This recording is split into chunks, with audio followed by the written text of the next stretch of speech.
Praise the Lord. ஆண்டவருக்கு மகிமை உண்டாவதாக. இந்த நாளிலே தேவனுடைய வார்த்தையை உங்களோடு பகிர்ந்து கொள்கிறேன். ஏசாயா 45 அதிகாரம் 2 வசனம். நான் உனக்கு முன்னே போய் கோணலானவைகளை செவ்வையாக்குவேன். என் அருமையானவர்களே, தேவன் கொடுக்கிற ஒரு அருமையான வார்த்தைக்காக ஆண்டவருக்கு ஸ்தோத்திரம்.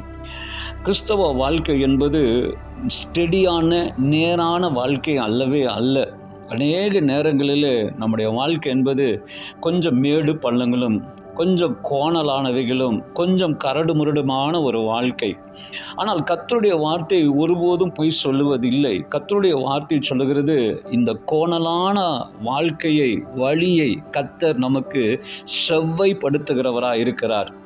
ஏன் ஆண்டவர் இந்த கோணலான வழியை நமக்கு செவ்வைப்படுத்த வேண்டும் என்று சொன்னால், அதே வசனத்தில், அதே ஏசாயா 45:4 வசனத்தில் நீங்கள் வாசிக்கும் போது, நம்முடைய கண்களுக்கு தெரியாத, அதாவது அந்தரங்கத்தில் இருக்கிற பொக்கிஷமும், அதற்கு அடுத்தது ஒளிபிடத்தில் இருக்கிற புதையலையும் உனக்கு கொடுப்பேன் என்று சொல்லுகிறாரு.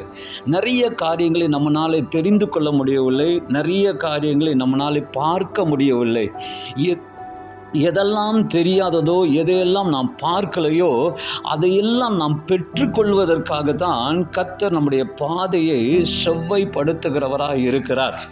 ஏசாயா 42 அதிகாரம் 16 வசனத்தை நீங்கள் வாசித்து பார்த்தீங்கன்னா, குருடரை அவர் அறியாத வழியில் நடத்தி, அவர்களுக்கு தெரியாத பாதையில் அவளை அழைத்து கொண்டு வந்து, அவர்களுக்கு முன்பாக இருளை வெளிச்சமும் கோணலை செவ்வையுமாக்குவேன்.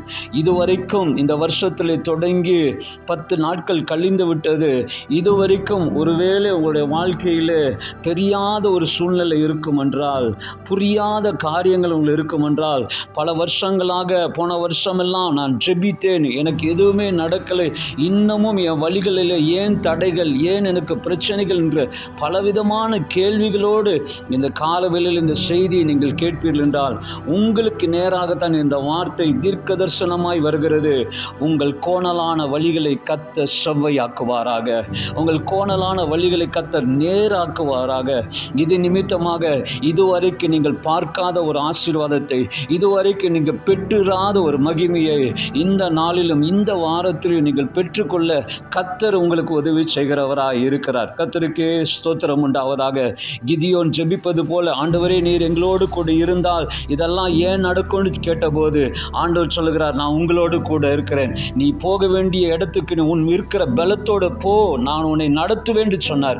ஆண்டவர் அவனுக்கு வழியை செவ்வைப்படுத்தினான். அவன் அடைய வேண்டிய ஆசீர்வாதங்களை அவன் பெற்றுக்கொண்டான். நிச்சயமாக சொல்லுகிறேன், இந்த நாளிலே கர்த்தர் உங்களுக்கு வேண்டிய ஆசீர்வாதங்களையும் உங்களுக்கு வேண்டிய வழிகளையும் திறந்து கொடுப்பாராக. God bless you. Amen.